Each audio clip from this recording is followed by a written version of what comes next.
हमारे इस वाक्य व्याख्यान के ऊपर थोड़ा अमल कीजिएगा, समझिएगा। अब भला ऐसा कैसे हो सकता है?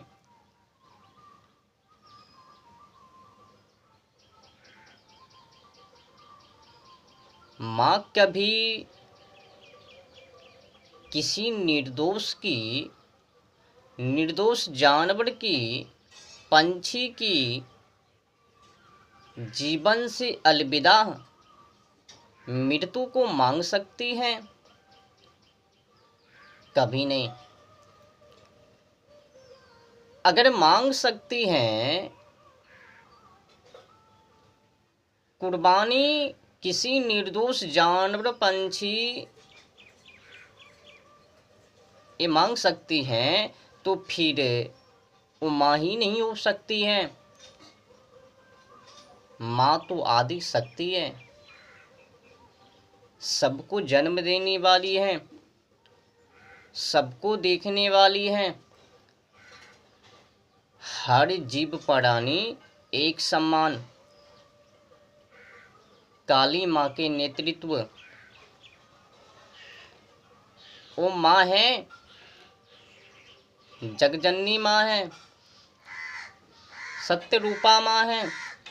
वो माँ निर्दोष बकरे की वो कुर्बानी मांगेगी? ऐसा कैसा भला? भाई साहब, इसमें खोटी है, अविद्या भरी किसी जांगली की सोच विचार है। आस्थाओं को भंग करने के लिए, भारतीय संस्कृति को हीन करने के लिए, 33 कोटि देवता को नामों को बदनाम करने के लिए कोई किसी जांगली जानवर ने इस प्रकार की अविद्या भरी परंपरा प्रथा को चला दी, ताकि आने वाले समय में वैदिक सनातन धर्म को गाली पड़ सके। किसी ने वेद से भी निकाल कर अविद्या भरी बातों को व्याख्यान कर दी, बिना पढ़े लिखे, बिना जाने, बिना अध्ययन किए, कुछ भी मतलब प्रचार।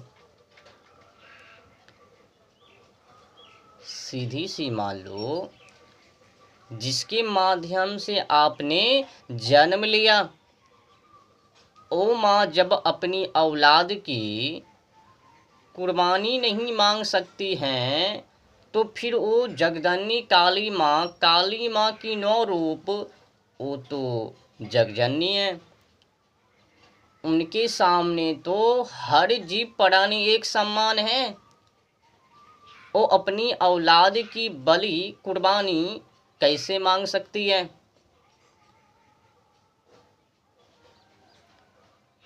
अगर कोई मानव ऐसा कहता है कि काली माँ, दुर्गा माँ, चंडिका इत्यादि इत्यादि दुर्गा माँ की जो 9 रूप हैं, वो निर्दोष जानवर पंछी की कुर्बानी मांगती हैं, तो समझ लेना कि इस उपदेशों में, बातों में अविद्या भरी कहानी है।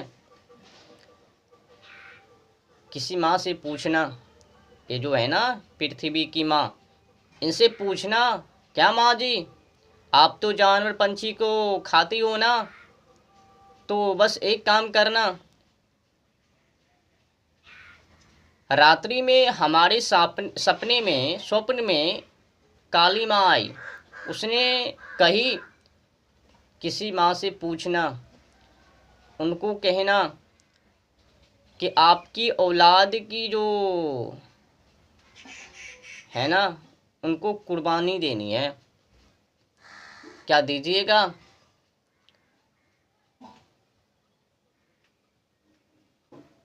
हमारी स्वप्न में रात्रि में काली माँ आई। उसने कही कि उस स्त्री से कहो, उनको कहो कि मैं प्रसन्न हो पावे तुम्हारी औलाद से। क्या तुम अपनी औलाद को कुर्बानी दे सकती हो? माँ जी की तो आड़ा पाड़ा डाउन, कैसी दे सकती है? माँ की ममता अपरम बारे। जब ये पृथ्वी की माँ ये जो जन्म देती है मानव को, ओ माँ अपनी औलाद की बलि भेंट वो नहीं स्वीकार कर सकती हैं, तो फिर वो अपनी ही औलाद को वो दुर्गा माँ काली माँ कैसे स्वीकार कर सकती है? कैसे प्रसन्न हो सकती है? दुर्गा माँ तो सभी जीव प्राणी के लिए एक सम्मान है, सबके ऊपर प्रेम भाव है। बस मानव बुद्धि वाले और वो जानवर पंछी बुद्धिहीन वाले। पर भगवान के दृष्टि में, काली माँ के दृष्टि में एक सम्मान है। जानवर हो, पंछी हो, कीड़े हो, मकोड़े हो, जिसमें भी जीव हैं वो सभी जीव प्राणी काली माँ के दृष्टि में एक सम्मान। बस ये जो जंगली जानवर मानव हैं, सबसे बड़े जानवर मानव ही हैं और सबसे बड़े बुद्धिमान भी मानव ही हैं। जानवर से भी व्यवहार करने में, गलत व्यवहार करने में आगे ये मानव आ गए हैं। जानवर तो समय समय पर आने पर भोग विलास के मानव कभी भी दौड़ लगा लेते हैं, अपनी खुजली को मिटा लेते हैं। याद रखना, कोई भी माँ, देवी माँ की जो 9 रूप हैं, वो माँ कभी किसी निर्दोष जानवर पंछी की कुर्बानी नहीं मांगती है। बस खाने के लिए किसी जंगली जानवर ने अविद्या भरी परंपरा को चला दी, आस्था को भंग करने के लिए, वैदिक सनातन धर्म को गाली पड़वाने के लिए। कोई परंपरा नहीं है, किसी जंगली जानवर ने वो विद्या भरी परंपरा प्रथा को चला दी।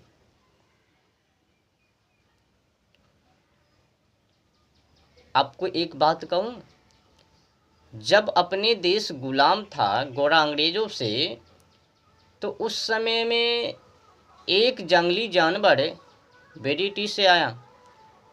उनका एक ही मकसद था, एक ही मकसद से वो जब जनरल गवर्नर बन के भारत में आया, लिपिक पद पर।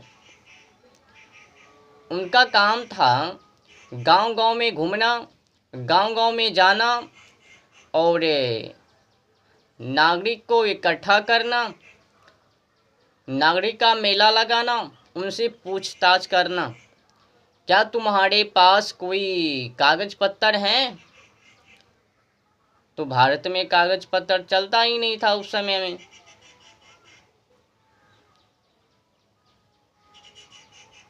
डलहौजी नाम का व्यक्ति, गोरा अंग्रेज डलहौजी, ये भारत में आया था 1848। इनका शासन चला 1848 से लेकर 1856।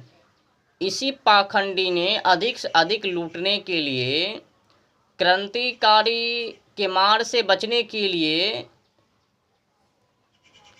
मुंबई बोरीबंदर से थाने के बीचों बीच ट्रेन की संचालन किया। इसी डलहौजी ने 1853 में 16 अप्रैल 1853 53।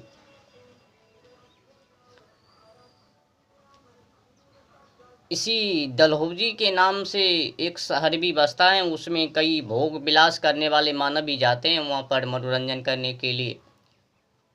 उस समय में तो इनकी पूजा भी हो रही थी जब इसने पहली बार ट्रेन का संचालन किया।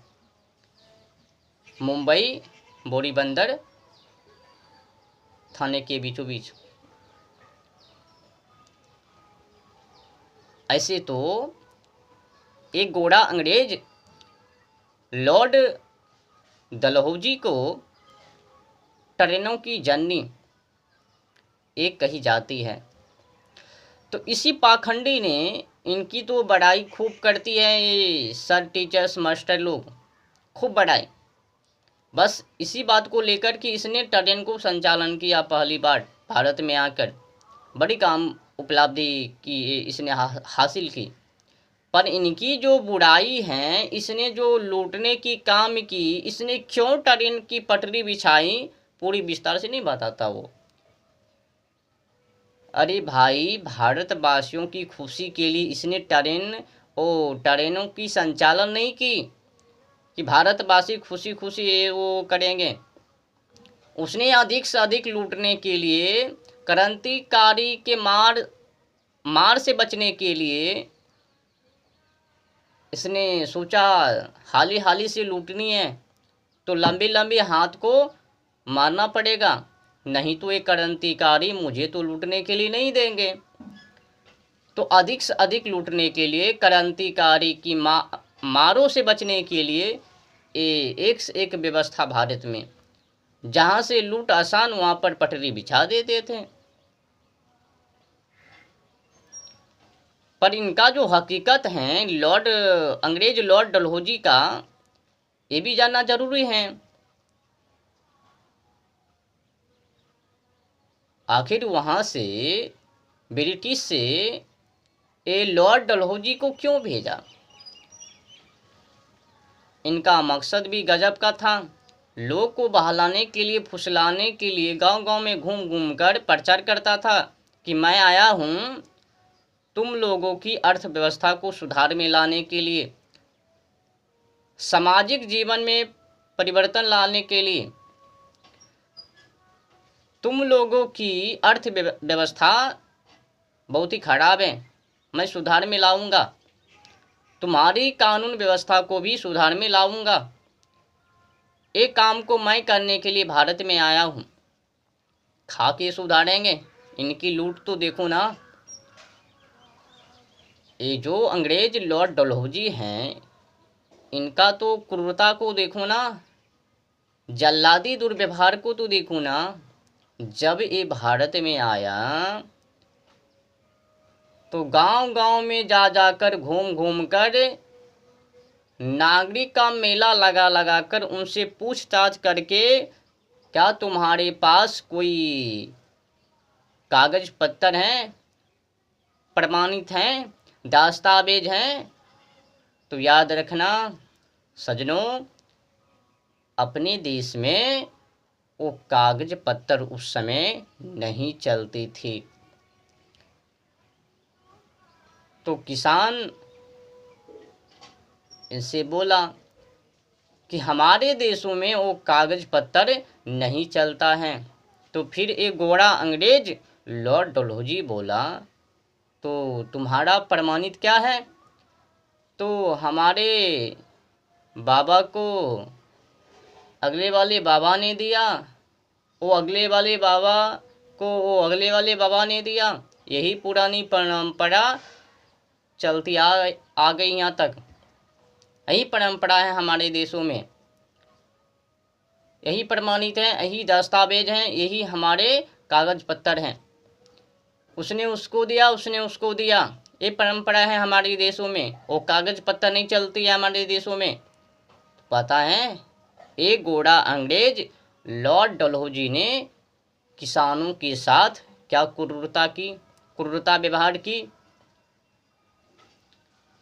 इसने एक दिनों में 25-25 हजार किसानों से जमीन को लूटकर वो ईस्ट इंडिया कंपनी को हवाले कर दिया। जो ही बोला किसान कि हमारी परंपरा ऐसी है, तो इसने बोला कि मैं परंपरा को नहीं मानता, ये तुम्हारा जमीन नहीं है, ये ईस्ट इंडिया कंपनी का जमीन है। एक क्रूरता लॉर्ड डलहौजी का। आज के समय में इनकी बड़ाई ये टीचर्स मास्टर जो लॉर्ड मैकाले की शिक्षा पढ़ने वाले हैं, पढ़ाने वाले हैं, खूब बड़ाई करता है। लॉर्ड मैकाले ने भी क्या करने के लिए भारत में आया? लूटना है तो भारतीय संस्कृति को बिगाड़ो। 1834 में लॉर्ड मैकाले भारत में आया। 2 फरवरी 1835 में लॉर्ड मैकाले ने शिक्षा को बिगाड़ा। पूरे भारत में वो अपनी शिक्षा को प्रचार की, संस्कृति को प्रचार की, हाफ पैंट वाले की तैयार की और बुद्धि भ्रष्ट कर दी। वो लॉर्ड मैकाले की एक ही मकसद था, शरीर से रहे भारतवासी और मन से रहे हमारे देशों के वासी। तो मन से वो अपनी देशों के अनुकूल बनाने के लिए उसने वो अपनी बुद्धि के अनुकूल शिक्षा को भारत में लागू किया और वही शिक्षा आज कॉलेज में, स्कूल में, विद्यालय में, कॉन्वेंट में ये सब चल रहा है।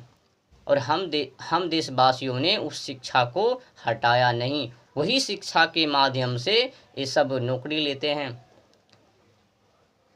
शरीर से देखे महाराज भारतवासी, पर मन से हैं वो विदेशीवासी। वो भारत का नहीं है जो लॉर्ड मैकाले की शिक्षा को पढ़ता है आज अपने देशों में।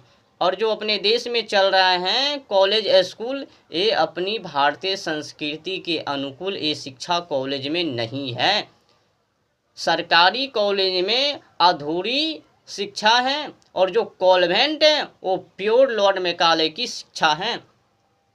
शिक्षा में ने शिक्षित होना, क्या शिक्षित होता है? गड़बड़ है ना ये सब परंपरा। तो उसी में से एक उसी समय में कोई जंगली जानवर और विद्या वाले मानव, उन्हीं में से किसी एक लोगों ने ये परंपरा को चला दी। अंग्रेज भी खूब बढ़ावा देता था इनको, खूब काटो बकरी मेमना को, पाठा पाठी को, गाय को चढ़ाओ। मुसलमान भी खूब बकरे को काटते हैं, कुर्बानी देते हैं, अल्लाह खुश हो गए। इधर से हिंदू लोग वो जंगली जानवर मानव की बात को सुनकर, मानकर, प्रभावित होकर ये भी बकरे की बलि दे रहे हैं। बलि मीन्स क्या होता है? याद रखना, कुर्बानी मतलब मृत्यु और बलि। बलि और मृत्यु में तो साफ साफ अंतर दिख रहा है ना। बलि का माने है अपनी अहंकार को बलि देना। अपने अंदर में जो भी बुराइयां हैं, अत्याचार हैं, क्रूरता है, जल्लाद हैं, इनको त्याग करना ही बलि। मृत्यु मीन्स समझ लो ना, किसी प्राणी की हत्या। अच्छा, किसी प्राणी की हत्या से वो देवी माँ खुश हो जाएंगे? तो फिर अपनी औलाद को मार दो।